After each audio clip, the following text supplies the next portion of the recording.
जी तो व्यूअर्स, आपकी doctor Huma Chishti, vice president COH Pakistan, अपने चैनल होमियो डॉक्टर हुमा पे आपको वेलकम कहती हूँ। अस्सलाम वालेकुम। नए आने वाले व्यूअर्स और लिसनर से रिक्वेस्ट है कि चैनल को लाइक कर दीजिए, सब्सक्राइब कीजिए और शेयर भी कीजिए। आज का टॉपिक भी एक कॉमन टॉपिक ही है और बहुत से लोग इस चीज़ को फेस करते हैं। आज इसके बारे में बात करेंगे। RLS के हवाले से बात करूंगी, जिसे रेस्टलेस लेग सिंड्रोम कहा जाता है।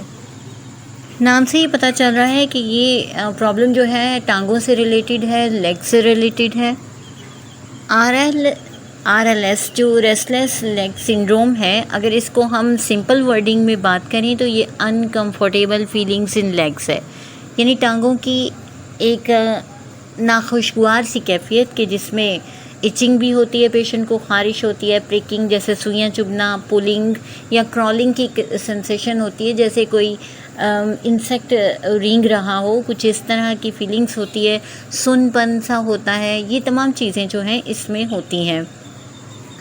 सबसे इम्पोर्टेंट बात यह कि ये ऐसी कैफियत होती है या ऐसी सेंसेशन कह लीजिए कि जिसकी वजह से लेग्स को मूव करने पर कंपेल हो जाता है पेशेंट। दूसरे लफ्ज़ों में इसको विलीज़ एक्बम डिजीज़ भी कहा जाता है। और अगर हम बात करें तो ये न्यूरोलॉजिकल डिसऑर्डर है, यानी नर्वस सिस्टम के साथ इसका ताल्लुक़ है। अब होता क्या है, ऐसे में पेशेंट या तो वॉक करता है, यानी वो चलना शुरू कर देगा इस तकलीफ़ की वजह से, या स्ट्रेच करेगा, उसे टांगों को फैलाएगा, अपनी टांगों को या लेग्स को, या फिर रिलीफ के लिए इनको शेक करेगा, मूव करना शुरू कर देगा। और जब पेशेंट इनएक्टिव रहेगा, यानी वो कोई काम नहीं कर रहा होगा या रिलैक्सिंग पोजीशन में होगा या वो लेटा हुआ होगा, तो उसकी ये तमाम कंडीशंस जो हैं वर्स हो जाएंगी, यानी कि ज़्यादा हो जाएंगी। और ये तो डेफिनेट सी बात है कि अगर टाइम टू टाइम या डेली या फिर कभी कभार ऐसा हो कि पेशेंट के साथ ये कंडीशन हो, तो डेफिनेटली उसकी नींद तो डिस्टर्ब होगी। एडल्ट्स के हवाले से बात की जाए तो ये 5 to 10% जो पर्सन होते हैं, लोग होते हैं, 5 से 10% लोगों में ये चीज़ पाई जाती है, यानी वो RLS का शिकार होते हैं। और इसके अलावा चिल्ड्रन में अगर बात की जाए, यानी बच्चों में, तो 4% जो हैं वो इससे फेस करते हैं। ये वैसे किसी भी एज में हो सकता है।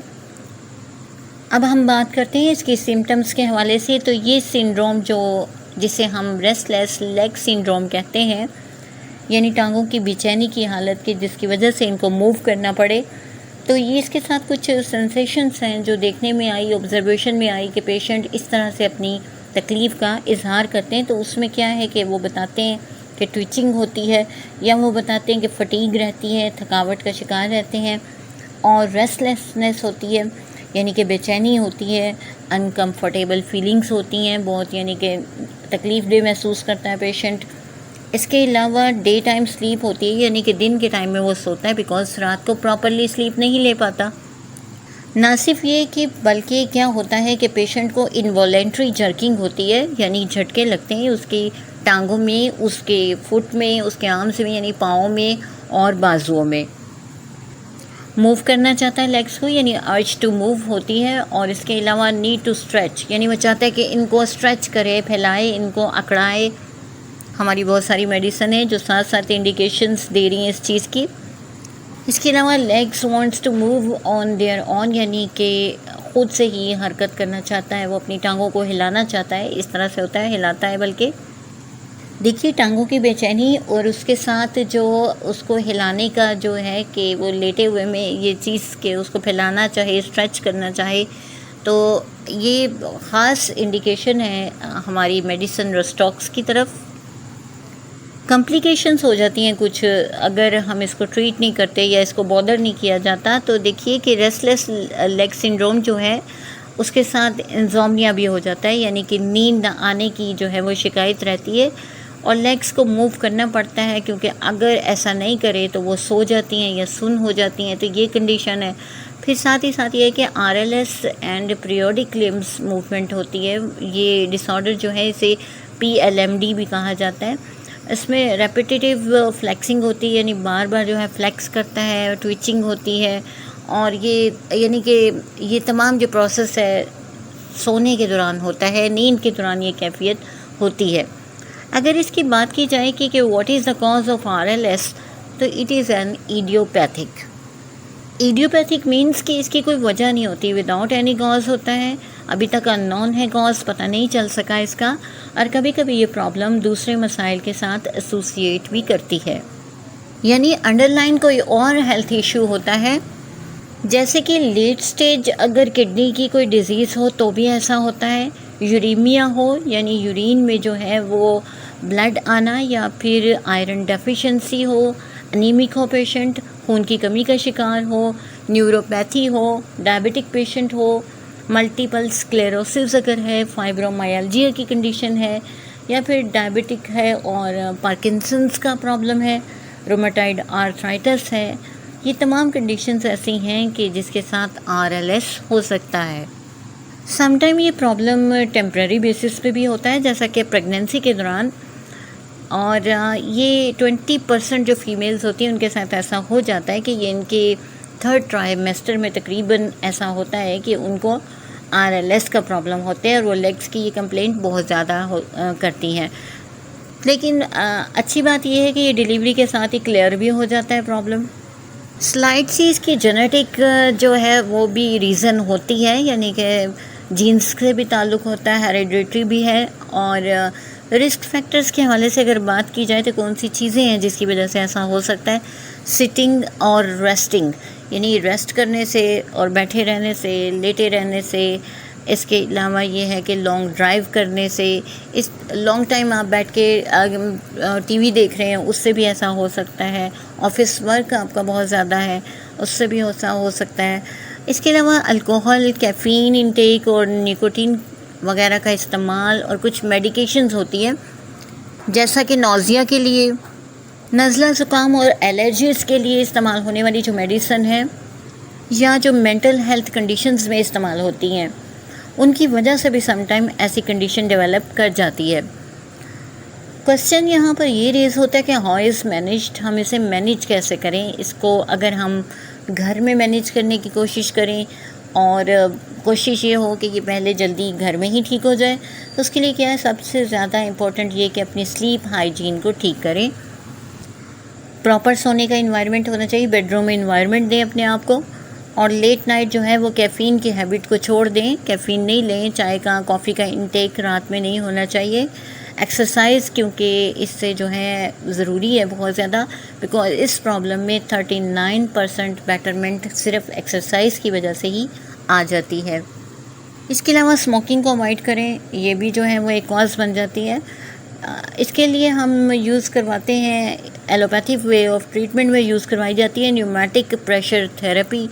इसमें क्या होता है कि कुछ कंप्रेशन डिवाइसेस होती हैं जो कि यूज़ करवाई जाती हैं ताकि ब्लड फ्लो को इंक्रीज़ किया जा सके। कुछ हमारे डियर जो लिसनर्स हैं उनको ये इतराज़ भी होता है कि एलोपैथिक के हवाले से क्यों बात की जाती है। तो देखिए, अवेयरनेस जो है उसका अपडेट रखना ज़रूरी है, और मैं समझती हूँ कि हर एक के लिए ज़रूरी है। तो मेरी यही प्रेफरेंस होती है कि आपको अवेयर किया जाए, इन्फॉर्म किया जाए और क्योर किया जाए। तो ऐसा है कि हमें पता होना चाहिए कौन कौन से वे ऑफ ट्रीटमेंट मौजूद होते हैं और कैसे कैसे ठीक किया जा सकता है चीज़ को। तो ऐसा है कि ये चीज़ यूज़ की जाती है। फिर मसाज एंड हॉट बाथ्स के ज़रिए ये जो है ठीक हो सकता है। इसके अलावा कुछ स्पेशलिस्ट जो होते हैं जो इसको ट्रीट करते हैं, उनकी ऑब्जर्वेशन है और उनका कहना है कि ये बॉडी में बनने वाला एक केमिकल होता है डोपामाइन, ये उसकी यूटिलाइजेशन की भी जो है वो रीज़न होती है कि अगर वो प्रॉपर तरीके से मैनेज नहीं हो रहा बॉडी में, या उसकी कमी बेशी हो गई है, बिकॉज़ ये हमारे जो मसल्स होते हैं उनकी मूवमेंट को कंट्रोल करता है, तो भी ये प्रॉब्लम बन जाती है। जी, तो आते हैं हम ट्रीटमेंट की तरफ। और हमारे होम्योपैथिक ट्रीटमेंट में टॉप मोस्ट रेमेडी मैं समझती हूँ कि रस्टॉक्स और जिंक मेट हैं। इस सिलसिले में रस्टॉक्स जो है वो ओवरवेलमिंग, इसके अंदर रेस्टलेसनेस होती है, यानी सबसे ज़्यादा रेस्टलेसनेस होगी, बेचैनी की कैफियत, और कॉन्स्टेंटली इसकी वजह से पेशेंट अपनी पोजीशन को चेंज करता रहता है। उसके जॉइंट्स में, उसके मसल्स में सोरनेस अगर हो, दुखन है, स्टिफनेस है, तो आप ज़रूर रस्टॉक्स को यूज़ करवाएं। फिर जिंक मेट हमारी मेडिसिन है जो कि RLS में बहुत अच्छा काम करती है। आर्सेनिक बहुत ज़बरदस्त है कि आपको पता है कि ये रेस्टलेसनेस के हवाले से बहुत ज़्यादा फेमस रेमेडी है कि इसका पेशेंट जो है रेस्टलेस होता है, यानी बेचैन होता है, लेकिन साथ ही साथ इसमें अगर एग्जॉस्टेड फीलिंग्स हैं और वो वीक बहुत ज़्यादा महसूस कर रहा है या उसकी टांगें कपकपाती भी हैं, ट्रेम्बलिंग है उनमें, तो आप आर्सेनिक यूज़ करवाइए। इसके साथ है कॉस्टिकम। कॉस्टिकम में सेंसेशन होती है कि अगर बर्निंग की सेंसेशन आ रही है, उसमें दुखन भी है, क्रैम्पिंग भी हो रही है और स्पेशली रात को ये कंडीशन ज़्यादा डेवलप कर रही है, तो वहाँ पर भी हम इसको यूज़ करवाते हैं। अर्जेंटम नाइट हमारा बहुत अच्छा काम करती है जहाँ पर RLS है और साथ ही साथ है कि वीकनेस भी है, ट्विचिंग हो रही है उसकी, स्पेशली काव मसल्स में, तो वहाँ पर आप यूज़ करवाएं। एकोनाइट हमारी बहुत अच्छी मेडिसिन है कि पैनिक किस्म का हो गया पेशेंट आपका और उसमें शूटिंग पेन्स को हो रही हैं और वो उसकी स्लीप जो है वो भी बहुत डिस्टर्बिंग है और टिंगलिंग सेंसेशन है, बहुत ज़्यादा नमनेस का एहसास है टांगों में, वहाँ पर इसको यूज़ करवाएं। सोते में अगर जर्किंग भी हो रही है तो पेशेंट आपका जो है वो नर्वस ओरिजिन का है, तो उसको आप सेंसिटिव भी है तो इग्नेशिया यूज़ करवाइए। टेरेंटुला को यूज़ करवाएं कि वो RLS के लिए बहुत अच्छी मेडिसिन है कि जहाँ पर उसके हाथों में जो है मार्क्ड किस्म के, यानी कि उसकी टांगों में और हाथों में जो है वो रेस्टलेसनेस पाई जाती है, वो मूव करता रहता है। इसी तरह सल्फ़र जो है हमारी मेडिसिन है वो भी रेस्टलेस में बहुत अच्छा काम करती है इसमें RLS में, कि जहाँ बर्निंग भी अगर हो और पेशेंट जो है वो कई बार सोते में उठे और अपने आप को अनकवर करे और उसके पाँव भी साथ में जलते हों, तो आप सल्फ़र का इस्तेमाल करवाइए। मेडोराइनम हमारी मेडिसिन है कि लेग पेन्स जो हैं उसको सीधा ही नहीं, यानी पेशेंट जो है उनको सीधा नहीं रख पाता ड्यू टू पेन्स, तो वहाँ पर आप इसको यूज़ करवाएं। एज ए मियाज़मेटिक मेडिसिन भी यूज़ करवाएंगे तो बहुत फ़ायदा होगा। फिर नेट्रोम्योर हमारी जो मेडिसिन है सोने से पहले जो है वो RLS का बहुत यानी कि शिकायत करता है पेशेंट, तो वहाँ पर आप इसको यूज़ करवाइए। डायग्नोसिस के हवाले से आपको ये गाइड करती चलूँ कि इसका प्रॉपर जो है, अगर इन्वेस्टिगेशन, लैब इन्वेस्टिगेशन की बात की जाए तो कोई प्रॉपर मौजूद नहीं है, बल्कि ये एक अच्छे फिजिशियन की जो ऑब्जर्वेशन है वो डायग्नोस कर सकती है कि पेशेंट को RLS है। आज के लिए इतना ही। किसी नेक्स्ट टॉपिक तक के लिए इजाज़त दीजिए। अल्लाह हाफिज़।